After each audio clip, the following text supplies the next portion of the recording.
Ladies and gentlemen, it gives me immense pleasure to welcome our esteemed guest for the 20th Global Sustainability Summit, Honorable Minister for Commerce and Industry, Government of India, Shri Piyush Goyal ji. Can we have a big round of applause to welcome him?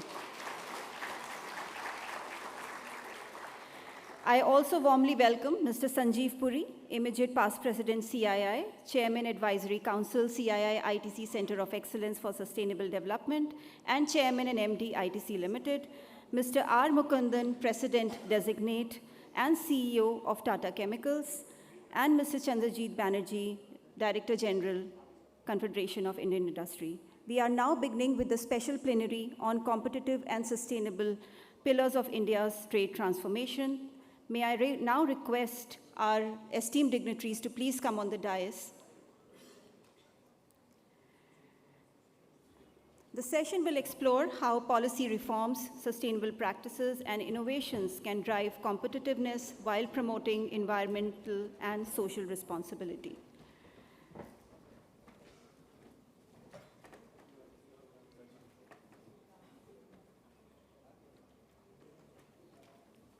To take the discussion forward, I will request our Director General, Mr. Chandrajit Banerjee, to please welcome and moderate the session.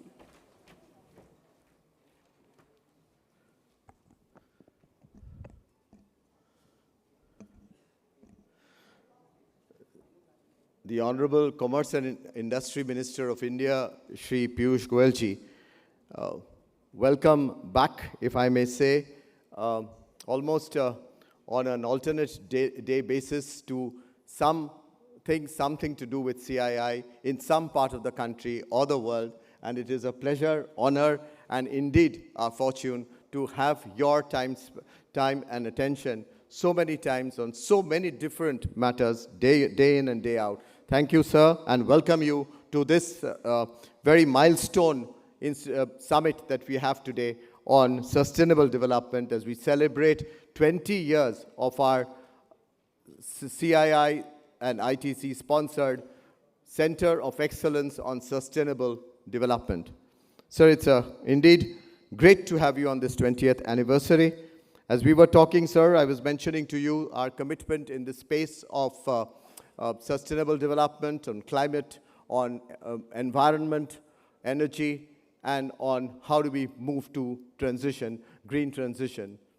So it's very pertinent for me to say that while India has been on the global high table when we talk about sustainability, when we talk about environment, the leadership that we got from you years back when you started, if I may say so, a revolution in this space was just tremendous. You brought in such wide-changing and so much visionary changes with our government in the lead, yourself at that time in the power ministry, so much of action we saw, and we see that momentum, sir, which carries on today into various other fields. The LED transition program, ladies and gentlemen, that was championed by our honorable minister here at that point in time, brought together the entire value chain to pilot scale and implement the shift, inspiring phenomenal confidence for investment in that area. The rest is history. I don't want to get into that. But Honorable Minister, sir, just to introduce the audience here today, we have 500 odd representations, as you see in this hall, sir. They are from the diverse sectors of the Indian industry, as well as 10 different nationalities participating here. We have, you always give a lot of space, and therefore I mention 50 odd startups attending this, and sectors from energy to FMCG to agriculture to steel to automobiles, all are present here. Sir, your presence today is critical in many, many ways, as I was mentioning. But as I conclude my welcome remarks to you, sir, I'd like to just make, probably this audience is waiting to also hear from you about one big dimension that we talk about almost on an hourly basis. Sir, and you are very much a part of it. Sir, in this world of global uncertainties, where India plays important role and is playing such a great, important role with our leader and leadership on trade policy. And India's trade policy over the last few years has been pretty much focused on competitiveness as well as sustainability. So going forward in this very uncertain sort of a geopolitical world, sir, how can us as an Indian industry get to be there in the new markets, get to be in diverse parts of the world which you are leading, and also sort of be somewhere emerging strong in this global geopolitical scenario? I ask this because you raise sometimes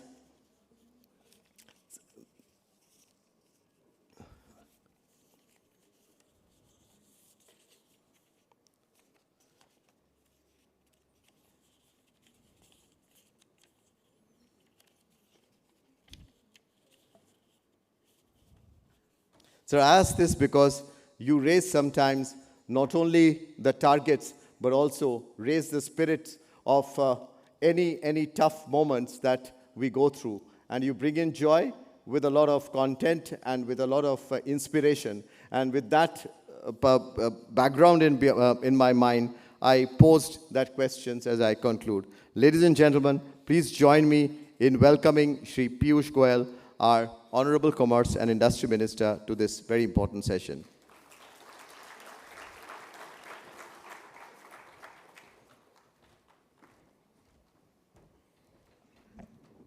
A very good morning to all of you. Thank you very much for giving me this opportunity to be a part of your celebrations today, Sanjeev. Thank you, Mr. Mukundan. Thank you, Chandrajit, as always, for putting me in a little bit of a dicey situation. But I'll touch upon every subject you want me to touch. First of all, congratulations on the CII-ITC Center of Excellence for Sustainable Development for having completed 20 years of service to humanity, service to our country. In fact, this only goes to demonstrate that unlike many other countries for whom sustainability is not at the core of their development priorities, India, of course, for times immemorial, but also much before COP21 brought this subject to fore, has always been conscious about its responsibility to Mother Earth. इसको नीचे करवा देना as a disturbance. वो लोग करेंगे. Can you put this down? In fact, I still remember when Vice President Al Gore came out with his book, The Inconvenient Truth, which was probably 17, 18 years ago. I don't recall the year. One of the young kids here can probably just quickly chat GPT it. It was around the same time that Prime Minister Narendra Modi, as Chief Minister of Gujarat, came out with his own offering to the world, Convenient Action. Because we always knew this inconvenient truth. As a nation, since time immemorial, India has been a very conscious country. We have respected nature. We care for intergenerational equity. We believe natural resources have to be protected, have to continue to serve our future generations.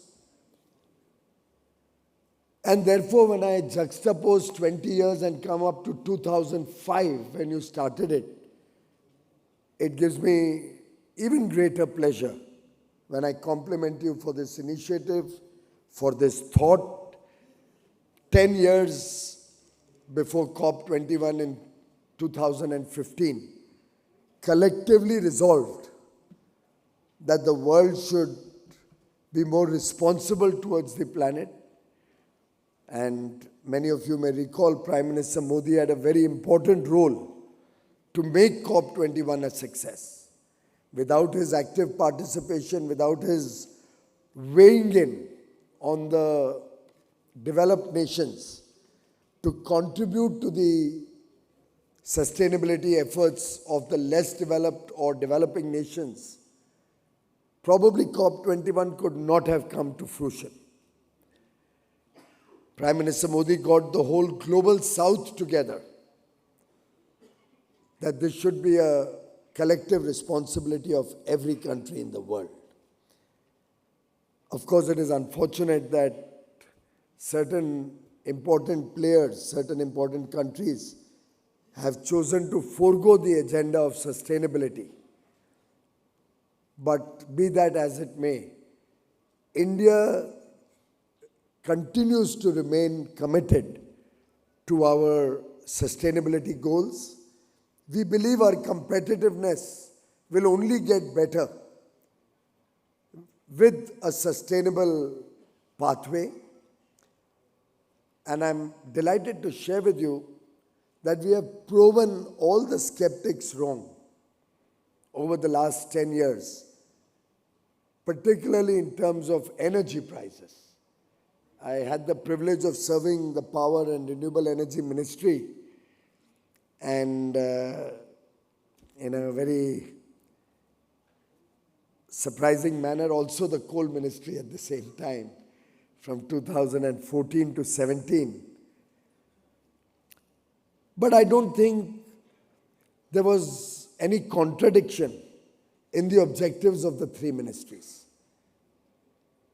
We powered on our renewable energy program, which we upscaled 5x as soon as Mr. Modi came into government.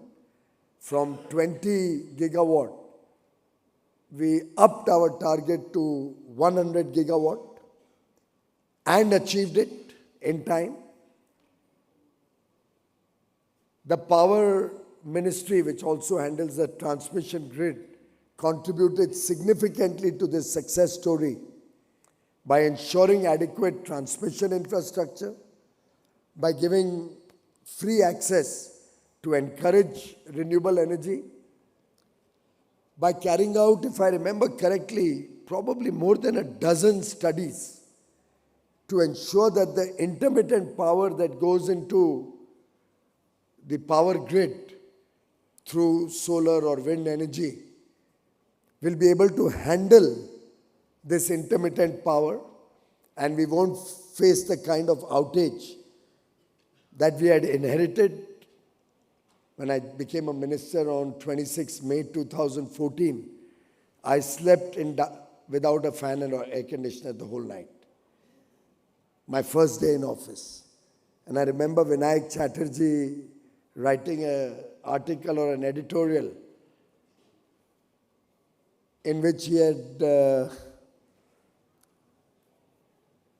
titled my new position as Baptism by Outage. Because the grid was not really being properly managed or strengthened.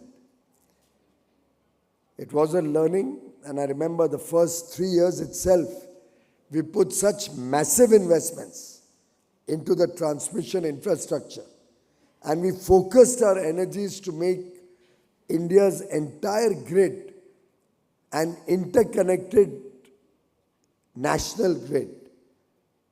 One nation, one grid, so that power would flow seamlessly, the resilience of the grid would improve, our ability to take intermittent renewable power in different parts of the country where land was available or wind was adequate would be socialized throughout the country. Transmission cost was waived for renewable energy. Contracts were not handed out anymore to friends and family. Post 2014, every single bid, every single renewable energy contract went through a proper bidding process, and we were able to bring down the cost of solar power from 7 or 8 rupees to 2 rupees 41 paisa.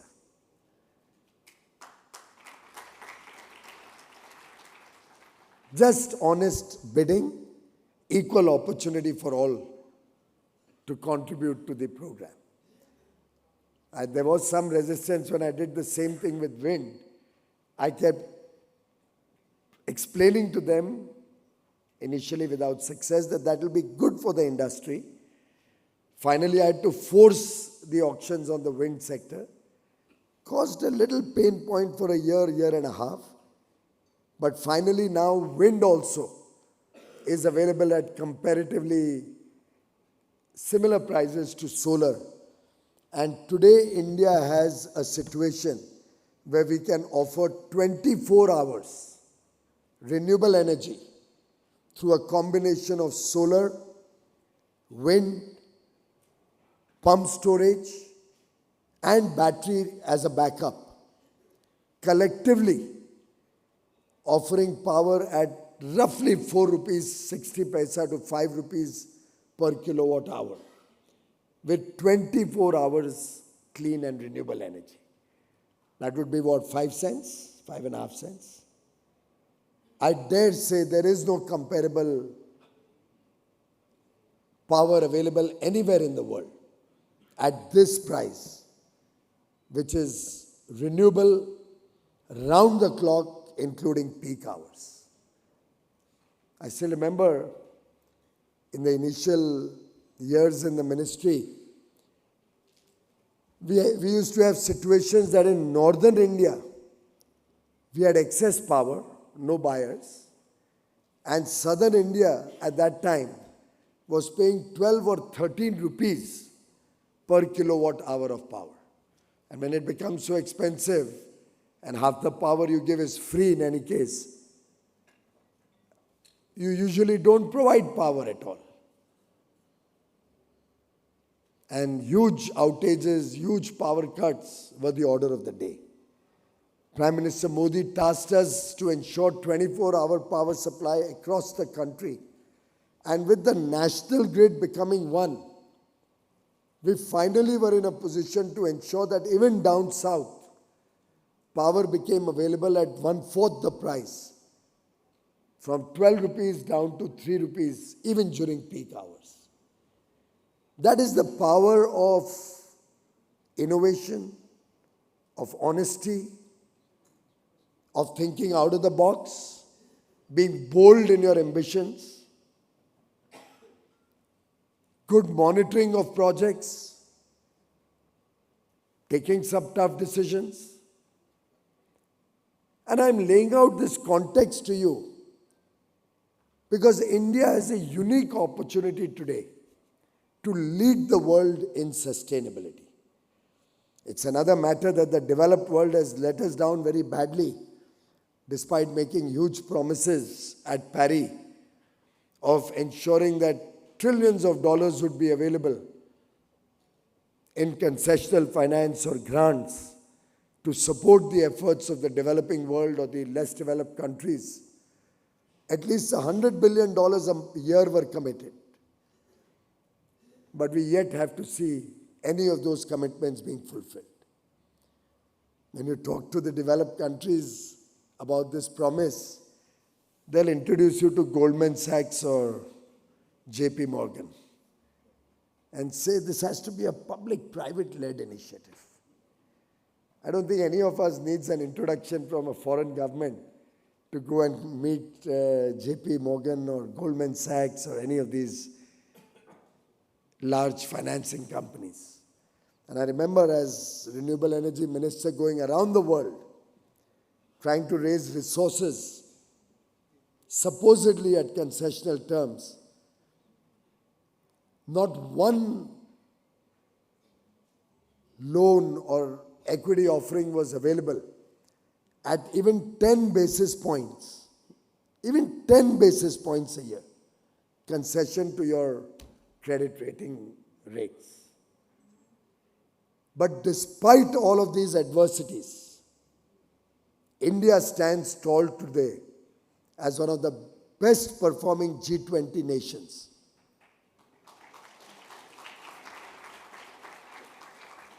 In meeting our nationally determined contributions as per the Paris Agreement of 2015.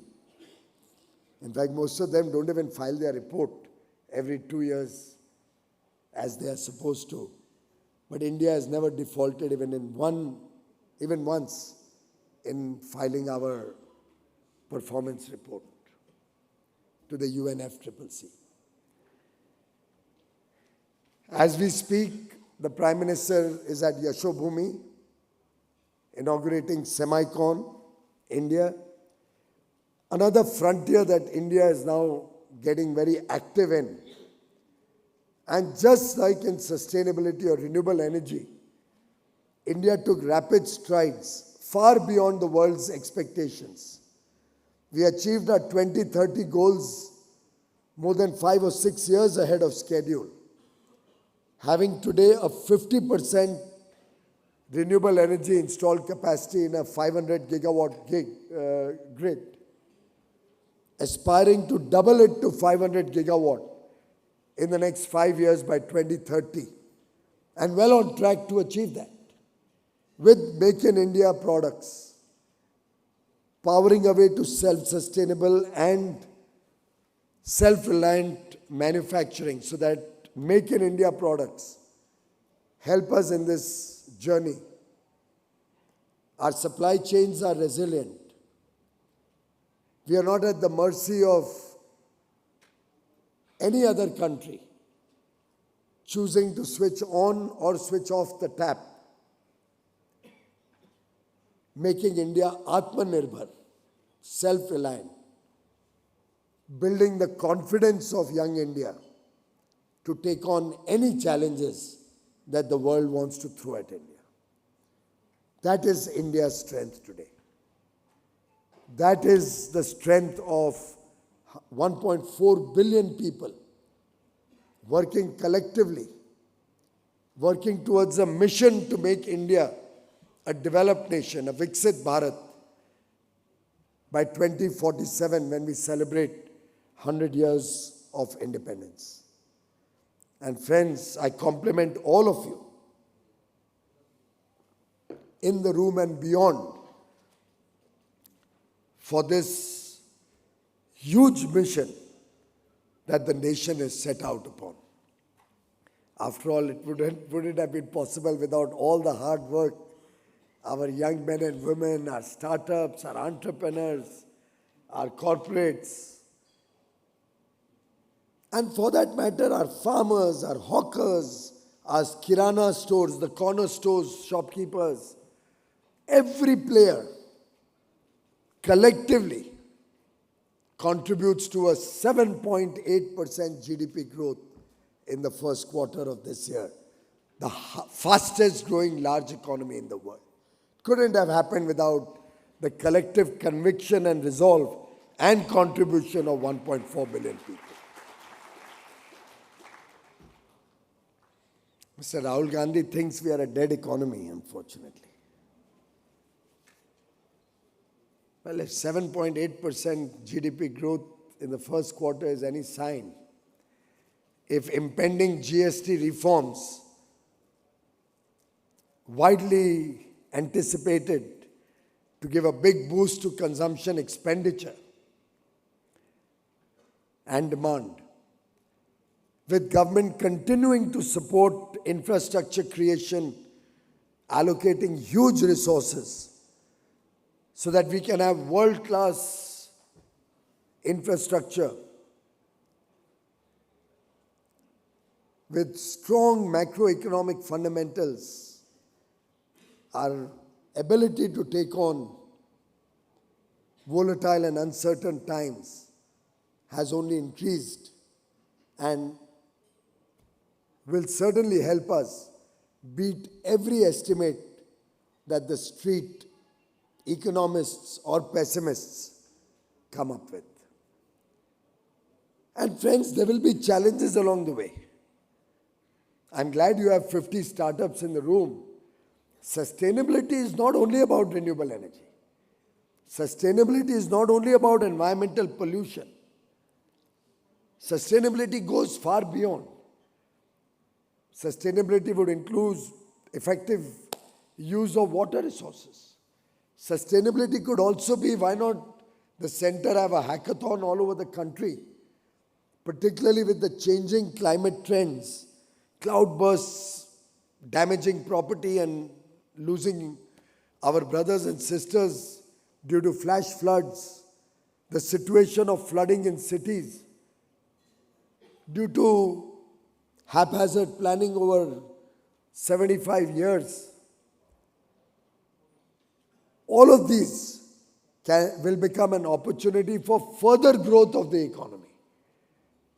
Maybe we'll have some of these smart startups of ours coming up with newer and newer solutions of how we can work to address these kind of concerns. Maybe we need to have some short-term, medium-term and long-term goals being set to see how we can focus on capturing the water or water harvesting. Now recognizing that there are going to be sudden spurts of heavy rain coming in, can some of us start researching, exploring, experimenting with new ideas of what to do in the event of such eventualities? Another area which has always been of great interest to me personally and has a lot of importance and benefit for the country, something which Prime Minister Narendra Modi wants to inculcate in every child, in every citizen of India, is energy efficiency. A subject we started right in 2015.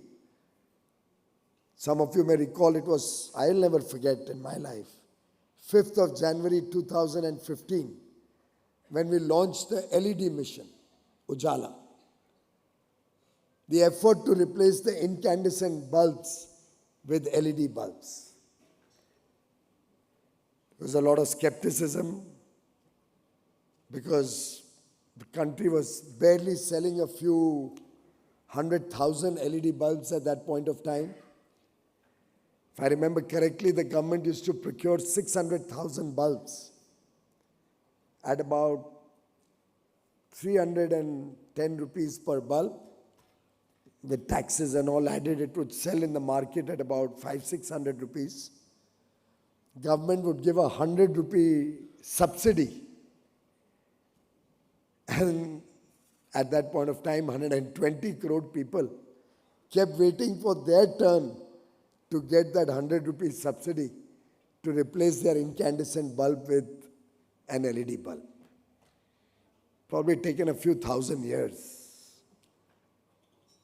I remember the first file towards that program that I signed was to eliminate that subsidy. And everybody was aghast. What are you doing? You're killing the program. I said, this is the birth of the program. That 100 rupees subsidy on a 500 rupee bulb had killed the ability of the nation to go in for energy efficiency through LEDs, because our total budget was 9 crores. 3 crores was going in administrative expenditure to reach that 100 rupees to provide 6 lakh bulbs.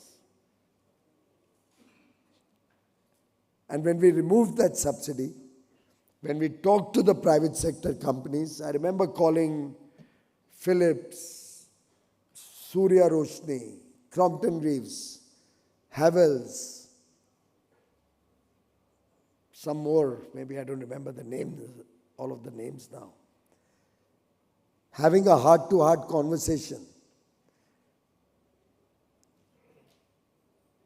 understanding their issues, their problems, why these bulbs are so expensive, sorting out those issues, bringing in scale to the program, eliminating any possibility of corruption through purchasing by reverse bidding, where everybody has an equal opportunity to become a supplier to the government. I still remember probably the first purchase was for maybe 5 million bulbs, if I remember correctly. By the third or fourth iteration or offering, the government procured 20 million bulbs. And the price came down from 310 rupees to 38 rupees for an LED bulb. Instead of an 8-watt bulb at 310 Indian rupees, we got a 12-watt LED bulb from Philips. I say that so that you don't think we got some substandard quality material. Philips provided us a 12-watt LED bulb, 20 million of them at 38 rupees. That was a saving of nearly, 85%. Scale made so much difference. Everybody could participate through an honest mechanism, made a difference. Payment was made within 30 days, and if they didn't receive the payment, every supplier had my mobile number. And the officers knew that they have my mobile number. So I never got a call that payment ever got delayed. And today, if any of you wants a incandescent bulb, possibly you may have to go to an antique store, madam. And I'm sure all of these bulbs would be LED also. I remember Mr. Anand Mahindra probably coming to me one of those days, or Pawan Goenka, the then CEO of Mahindra's. Arun Nanda is here. Pawan came to me at that point of time and explained to me that they have a 3-year program to convert the entire Mahindra group to LED. And I spent half an hour to explain to him how bad that idea was. I was going to use another word, but that word has cost me very heavy when I used it in London for the ASEAN FTA. I said, you should be doing it in 6 months' time, because your payback will be 1 year. Why are you waiting for 3 years? He said, okay, let me go and examine it. I believe they did it in 6 months. And then Pawan Goenka came back to tell me that the payback was not 1 year, it was 6 months. The amount of money they saved converting from incandescent to LED bulbs. And then fans, then tube lights, a variety of things.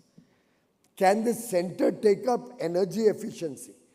Because remember, every unit of energy, every kilowatt of energy that you save is effectively equivalent to 1.25 kilowatt hour of energy or 1.3 kilowatt hour of energy produced. Can you imagine the amount of carbon emission you will be saving? Can you imagine the amount of investment we will be saving for every kilowatt hour of energy that we can save? And I think there's huge potential.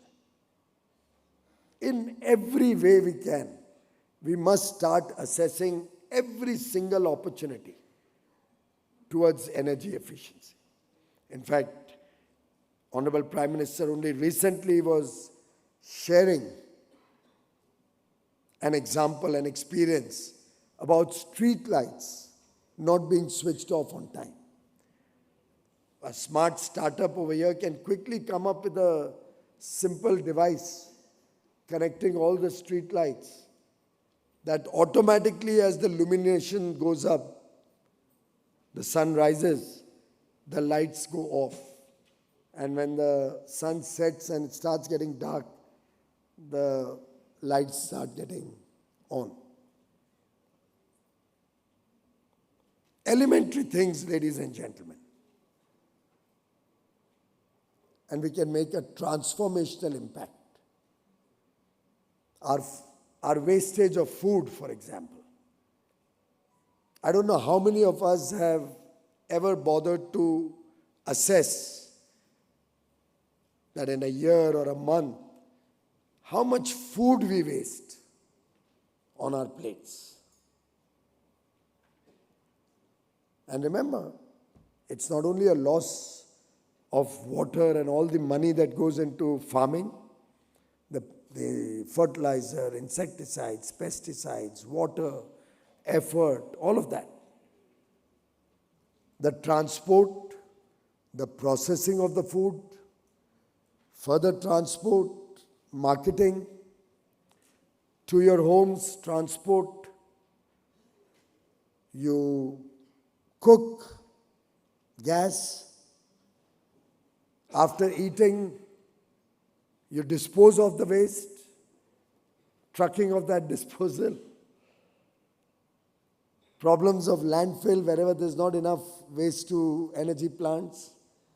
Just imagine if 140 crore Indians were to save 1 kilogram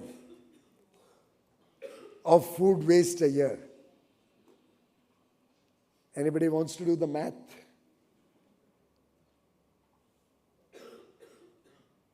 We have 1,400 million people. You'll be saving 1.4 million tons of food. And I'm only talking of 1 kilogram in a year. I suspect it will be much more in most cases.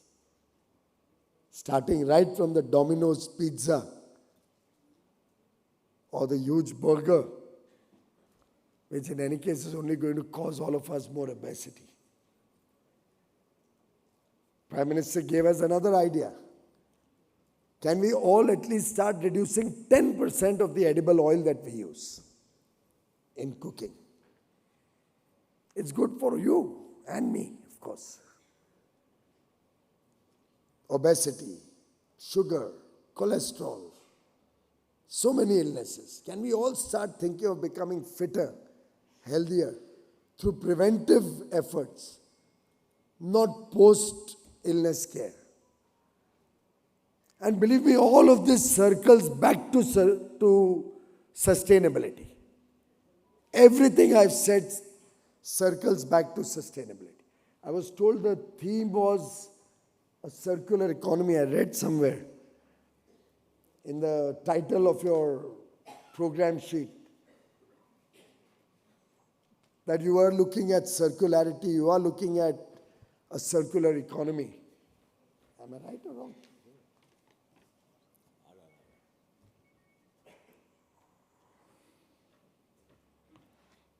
India leads the shift, blending trade ambition with a strong commitment to circularity, climate resilience, and inclusive growth. And friends, I invite all of you to be a part of this effort. I don't know if you heard Prime Minister even at the Man Ki Baat radio podcast, which he does on the last Sunday of every month, just 2 days back, where he said that less than 1% textile waste is recycled in India. Can you imagine if we can recycle that waste? The developed countries are actually willing to pay a premium for recycled material. If we start cleaning up our oceans and rivers and water bodies, we get a premium for the product made out of that waste that comes out of the water bodies or the oceans, because you are effectively saving our aquaculture. And the list goes on and on and on. Tremendous potential, friends. And the effort of institutions like the CII-ITC Center is truly commendable.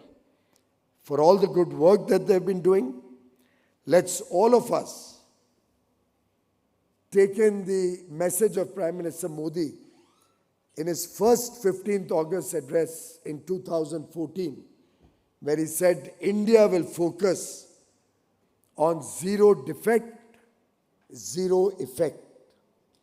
Let quality and sustainability, zero defect is quality, zero effect is the effect on the environment, sustainability. Let this be the mantra. Let this be the pillars on which India powers on in the Amrit Kal, our 22-year journey until 2047, where we see continuous, inclusive and sustainable growth. This 22 years is going to define the future of the world's largest democracy.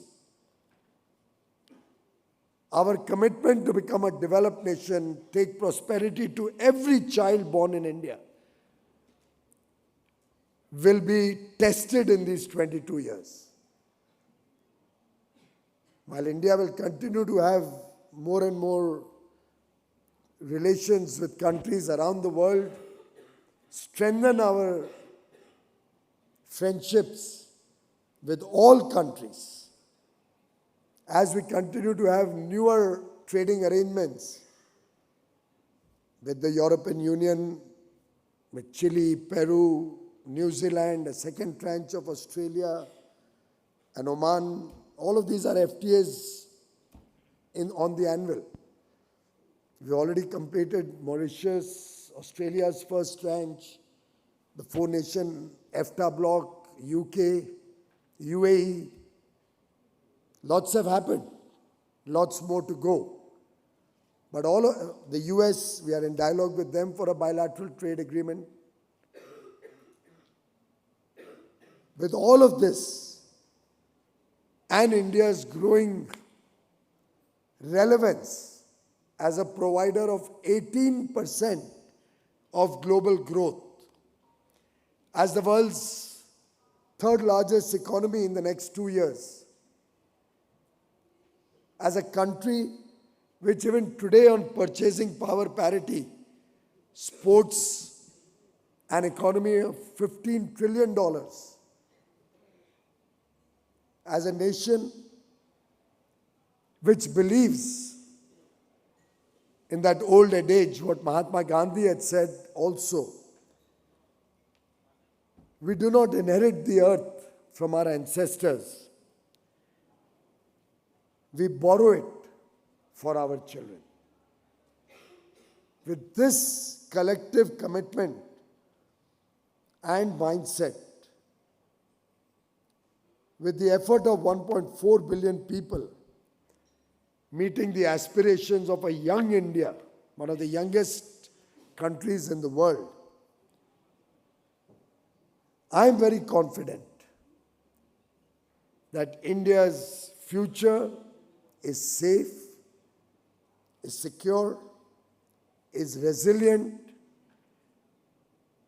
and rests on the pillar of sustainability and high quality, cost competitiveness, to be able to engage with the whole world with confidence, and at the same time ensuring that inclusive growth, growth which reaches the last man at the bottom of the pyramid, will be our credo, will be our ultimate and final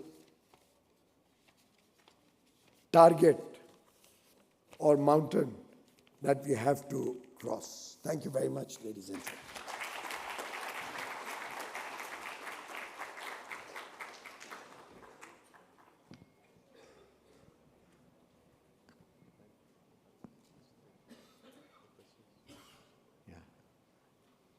Thank you very much, Honorable Minister, for that very powerful address at this Sustainable Summit.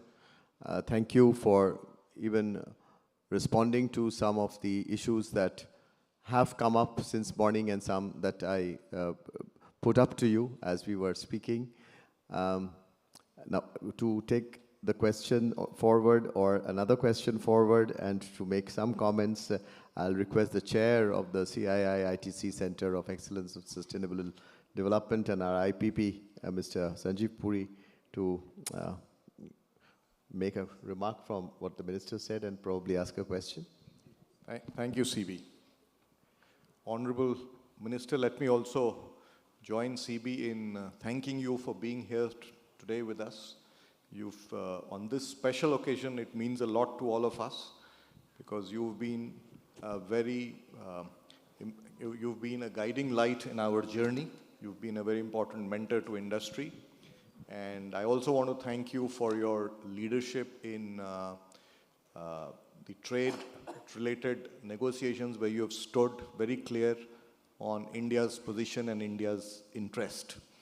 And also, I think there are developments happening where trade and sustainability is also getting intertwined. I think your position has been very clear and firm on common and differentiated responsibilities. And we thank you for your leadership. Today's session that your address today, I think it was very insightful that in a very practical sense, I think the whole concept of sustainability was brought to life. And all the elements of sustainability came through and how all of this through multi-dimensional efforts is being built in India. Now, India's remarkable performance in Q1, along with being in a great position, leadership position in delivering on NDCs, also showcases that economic growth and sustainable growth can indeed go hand in hand, and the two are synergistic rather than creating any contra forces. It's a very strong demonstration of that particular principle.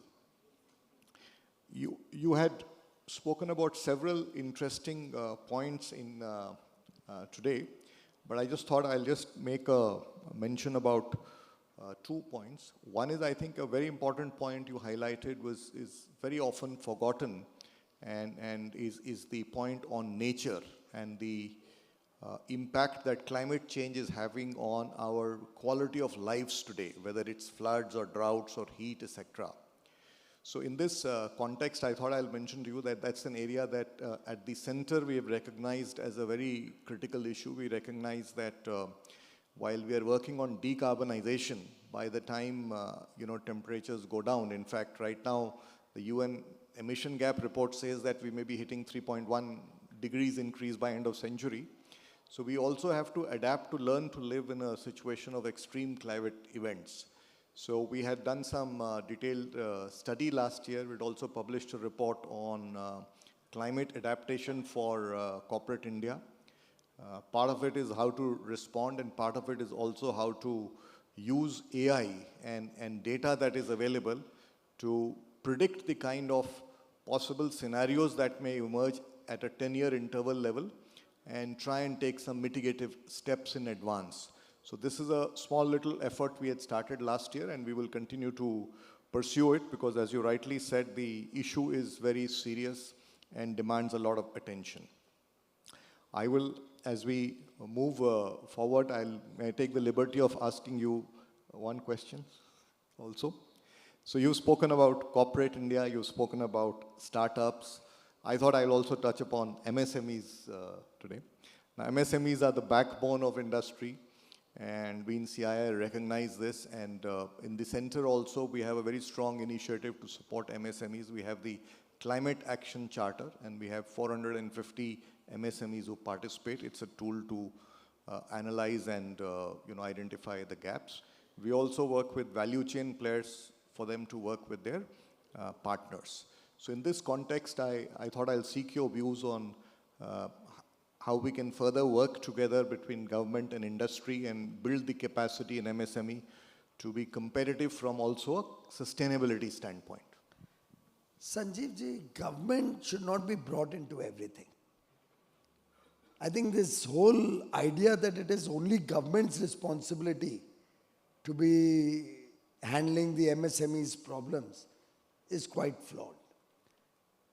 Let me give you a thought, and I see some very big captains of industry even before me apart from at least 2 large corporate groups sitting on both my side. You talk about doing something for 450 MSMEs. Let me throw a challenge to you. Maybe it'll shave off $1 million or $5 million from your profit. Maybe. I don't think it will. I think it will only help your profits. But I'm taking the worst case scenario also. Suppose you were to look at the entire value chain up to the last Kirana store or corner store where ITC products are sold or your cigarettes are sold. And try to be worried or concerned about that entire ecosystem, right till the bottom. You could explain, you could possibly pay your MSMEs instead of 90 days or 120 days, pay them in 7 days. Because otherwise they have to borrow from a bank at 10%, you may be borrowing at 5%, 5.5%, if at all you borrow in the first place. If you pay him on time and tell him he has to pay his supplier on time, the whole chain will help you get your products at a cheaper price. You can even take back that 3%, 4% benefit from him. But he'll be able to grow his business with money rotation faster. While doing that, you can teach him a little bit about energy efficiency.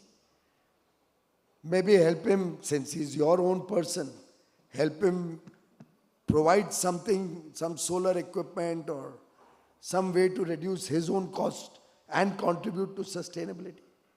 And then go down the line, maybe your Kirana store, you could buy him a 5-star rated air conditioner so his electricity bill comes down.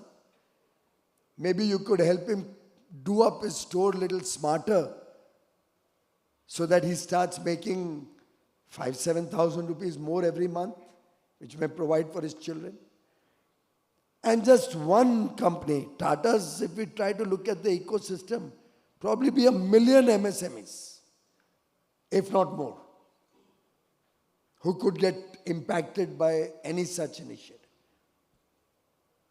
Godrej would be another 1 million probably.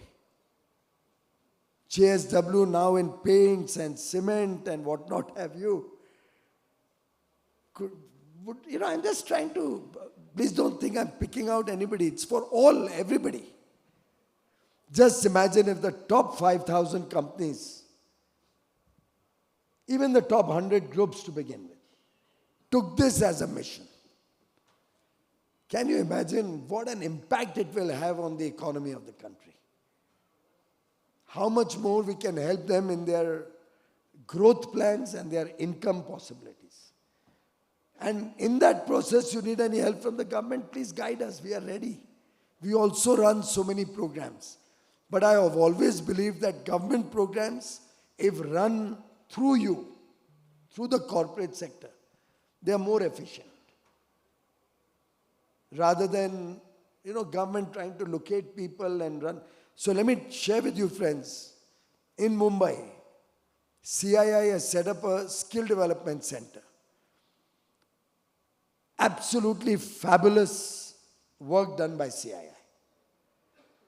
Pro bono, free of charge, skill development is provided to thousands of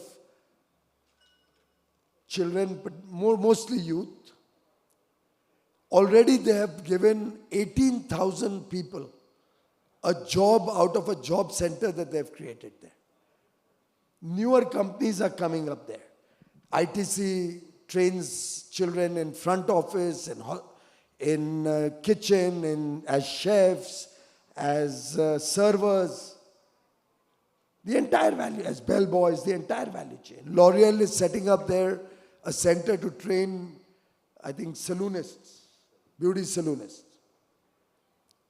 Kindle has set up a center to train our young girls in cyber security. And I visited last, I don't know if you were there with me. You saw those girls, they're coming from the slums. And they'll get a job of 7-8 lakh rupees to begin with. And they were picking it up so fast that I won't be surprised if 5 years down the road they'll be earning 30 lakh rupees.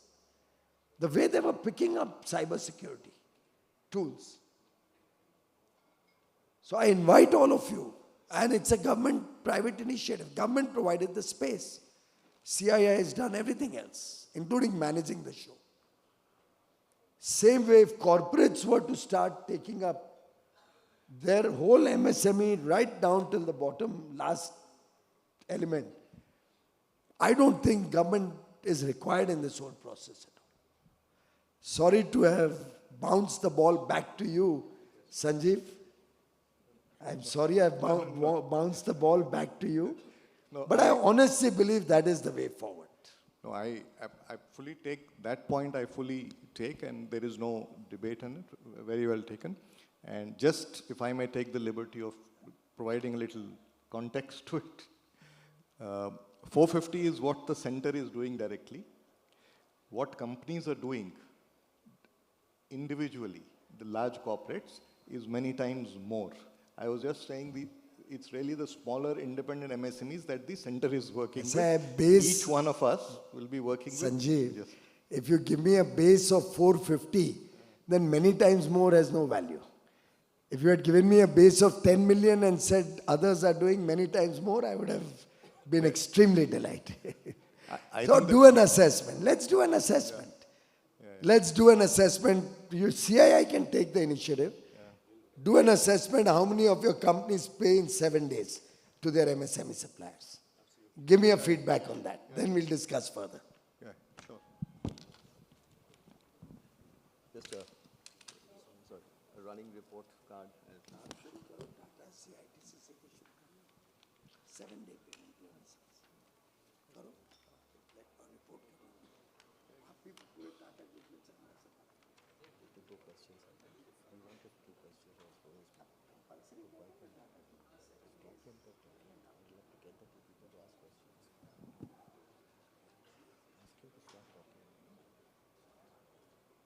No, Honorable Minister, you really gave a lot of reference to the startups and a lot of work to them. Two of them I would like to bring in to this conversation. Rajat Verma, he's the founder and CEO of Loham, and it's a startup focusing on high-quality battery recycling. If I can bring him in, please. Mic for... Thank you, Mr. Banerjee. Honorable Minister, congratulations on a great set of numbers in the first quarter. On the GDP, my question is related to critical minerals and advanced materials, which, as you know, are very important for sustainable development and an area in which my company has done quite an extensive work. First of all, the National Critical Mineral Mission is a commendable effort towards achieving critical mineral security for the country. So, however, in the last 10 years, China has spent between $350 to $500 billion in advancing its critical minerals and advanced materials industry. It has helped China develop IP, secure its raw materials, and develop immense scale. Often the scale is daunting to rest of the world. What are your thoughts and views on advancing the critical mineral and advanced materials ecosystem in the country? And in particular, what are your expectations from the industry as well? Thank you. I think with the learning curve being what it is, everything need not be reinvented. We need not reinvent the wheel. If somebody else has spent $300 billion, that's great. Now we have to learn from those experiences, maybe even take technology on payment basis. We should continue to innovate and do it better. We should innovate for other areas. We should probably do faster exploration, I agree. And you're doing a wonderful job through recycling of critical minerals or whatever other minerals. But I fully endorse what you say. We'll also have to look at much greater spending. To begin with, as a small, humble gesture, government has allocated $12 billion for innovation and R&D.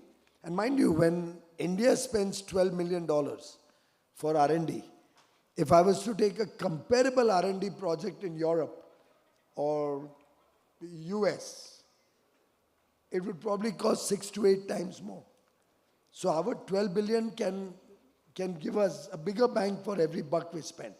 It would actually give us $100 billion worth of innovation or R&D. So I invite everybody to use this fund effectively.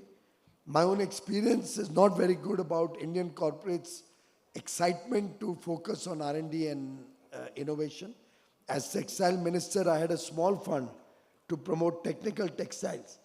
And I was at wit's end to try and persuade the industry to use that fund.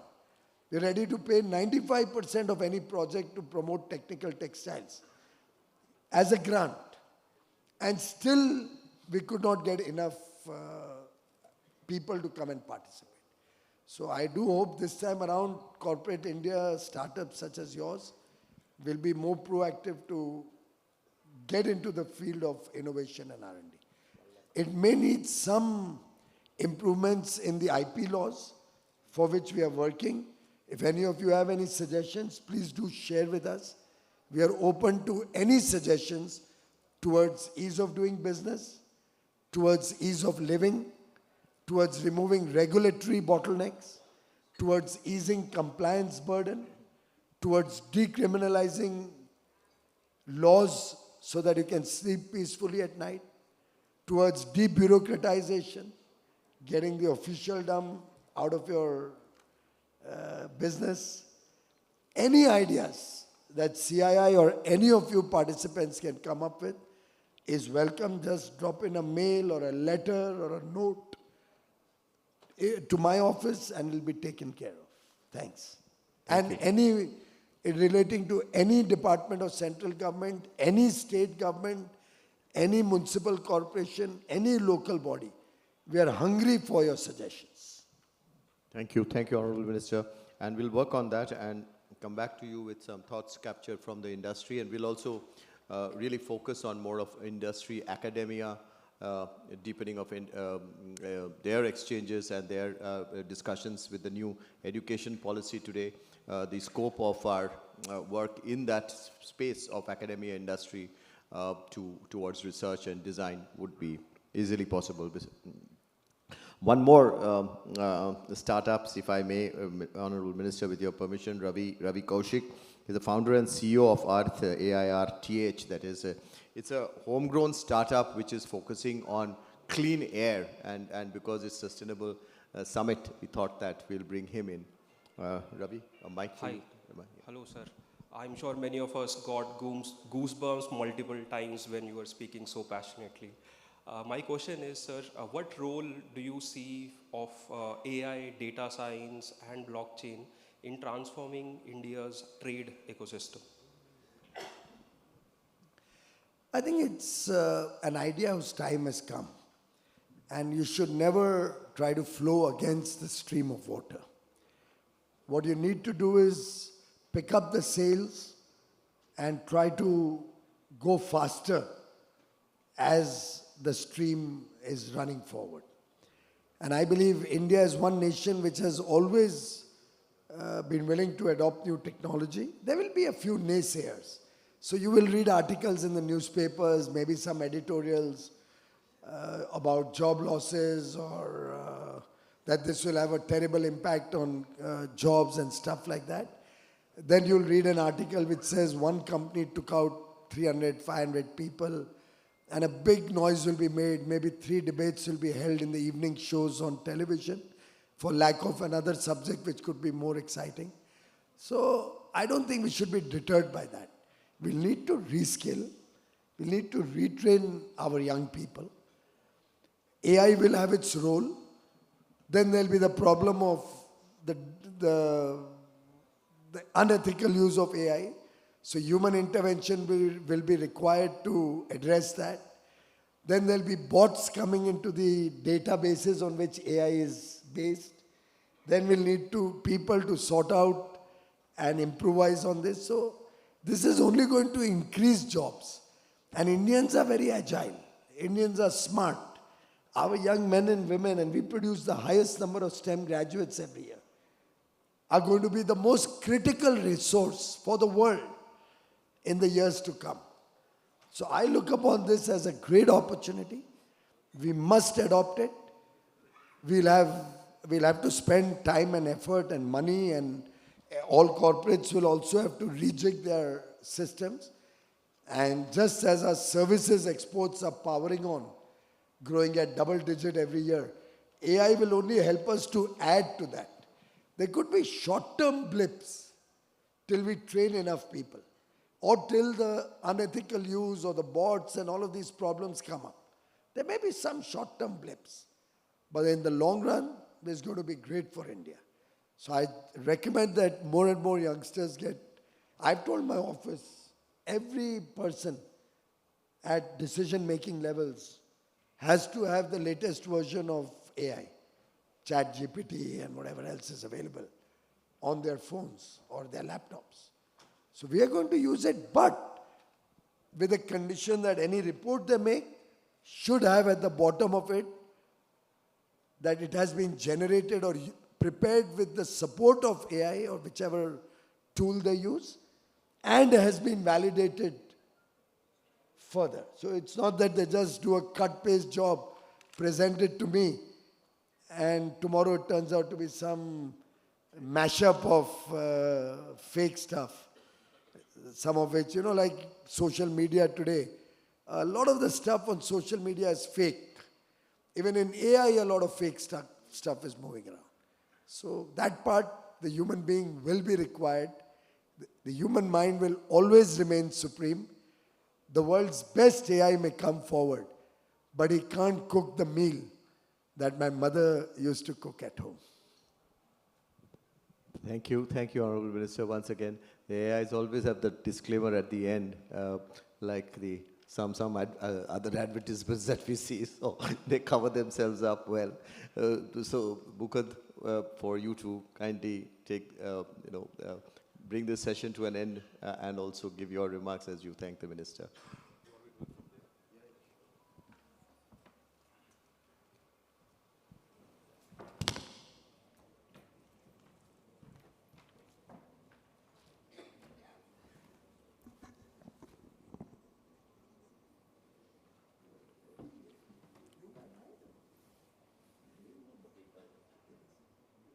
Yeah, so one of the reasons I wanted to do this closing from here, Honorable Minister, is because I just want to comment and please put a round of applause for him because I was with him on Friday, Saturday, Monday. Friday, he was with the Africa Conclave, and that is to promote trade, connect India and Africa, and he spoke about sustainability, how we can link India and Africa together to ensure both continents, actually, it's very similar in size, grow in a green way, protecting their environment. I think he was so passionate. It was about trade and commerce, but he spoke about it. Then on Saturday, and he was not well. I just want to say that this again, his energy was top class even through that. And he was with the UAE minister, and he spoke about, again, how India and Middle East can cooperate together to build trade, and again, in a very sustainable way. But I also want to thank you for your great support, because that center which you said, it wouldn't have come up without your active push to get the, one of the biggest issue in urban India is getting real estate. And I can set up a skill center, but then if it doesn't have center to support it, I think you got it to us in a record time. It was supposed to be a public car park type of thing, public, but now it is actually training people, and that's a very imaginative reuse of repurposing of an urban center. Thank you so much, Minister. Again, a round of applause for having that skill center where he spoke about. But I also want to say that a couple of things we've done, and I think you highlighted one of them, Honorable Minister, during your time on LED. I think the E20 revolution now, I think, is a fantastic move. Government is intent on at least blending 20 bioethanol, which is going to sort of reduce India's fuel bill. There's a lot of controversy about oil, but I think we'll make it bio oil going forward. Doesn't have to come from anywhere. That's our long-term vision. Same way EV. And the other thing which I will come to the star rating, Honorable Minister, this is a suggestion which I have. I think you can take it as a point which we could elaborate. I'll come to that in the end.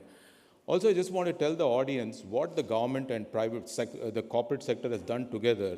This is probably the only country where for all the large plants, you can get 24/7 the environment parameters online, and it is available to government, it is available to general public. No other country has been able to execute. I can tell you my plant operating parameters are visible.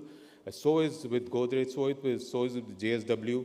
So I think this is a fantastic move to actually democratize and make the data visible to everybody. Once the data is visible, companies start performing. The other part which is unique about India, I think this is why we celebrate this and we continue to work on this in the center, was because India is the highest density of population, one of the highest density of population. We have the highest density of livestock. But we must commend the community. We must keep it at the center of everything we do, because we also have the highest density of the rich biodiversity. So please applaud for the community of India, which has done that huge amount of work. And I really think it's important. We must acknowledge the local work. And India is on a mission mode in making sure that this democratization, inclusion of community is at the center of everything we do. It is not just making India one grid. There's actually one move in India, which is to say that we will have lifestyle for environment. This is a mission which I think our Prime Minister started. He was my Honorable Chief Minister when he started Convenient Action. He has carried that forward in the center. Lifestyle for environment, where we speak about plant-based diet, we speak about plastic pack. The Green Credit Program, very unique program in the world, where we actually give credit to individuals for green actions. Just as a point, CII is extremely focused on 3 pillars in the center: carbon-free growth, circularity, and biodiversity. And in this regard, actually, CII has set up a network of institutions. I just think we are sitting in a celebration of one institution, but network of institution, I think. We have Green Building Center, and Honorable Minister, you'll be delighted to know, we are number 2 in the world in number of green buildings certified. And the number 1 is our northern neighbor, but we will get there very soon to beat them too. I think we are very ambitious, but we'll get there. Same way, I think if you look at, we have a Green Business Center which does a terrific amount of work in certifying products green. And I think we also give them a rating in green. And Triveni Water Institute, where we look at water. And FACE, which is we can't forget farm and agriculture, which is fantastic, the biggest employer, which is our Center for Farm and Agriculture. More importantly, I think this center, CII-ITC center, was the first one when Prime Minister gave a clarion call for zero effect and zero defect. And I remember Seema and working with her at that point of time in developing the Z score. And that Z score has now become the cornerstone of how we assess the MSMEs. So we do a lot of work, but I think your point, Honorable Minister, about how do we spread it more, how do we spread it deep, I think is noted. And thank you for that wonderful call to action here.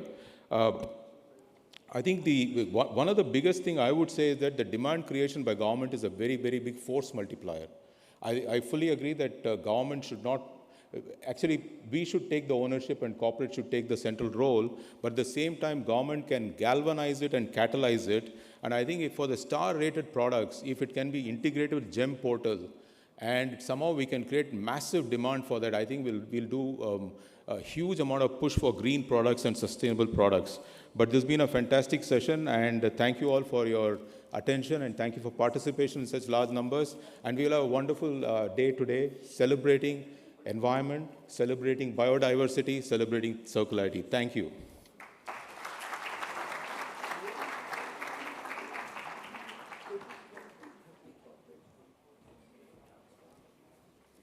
Thank you very much to the esteemed dignitaries who have with us today and shared their insights and knowledge with all of us. Thank you.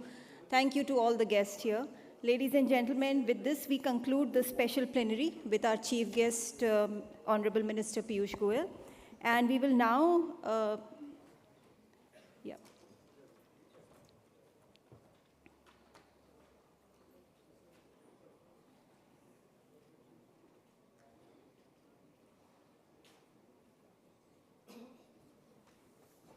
Thank you, sir. Thank you, sir. It's been a long time.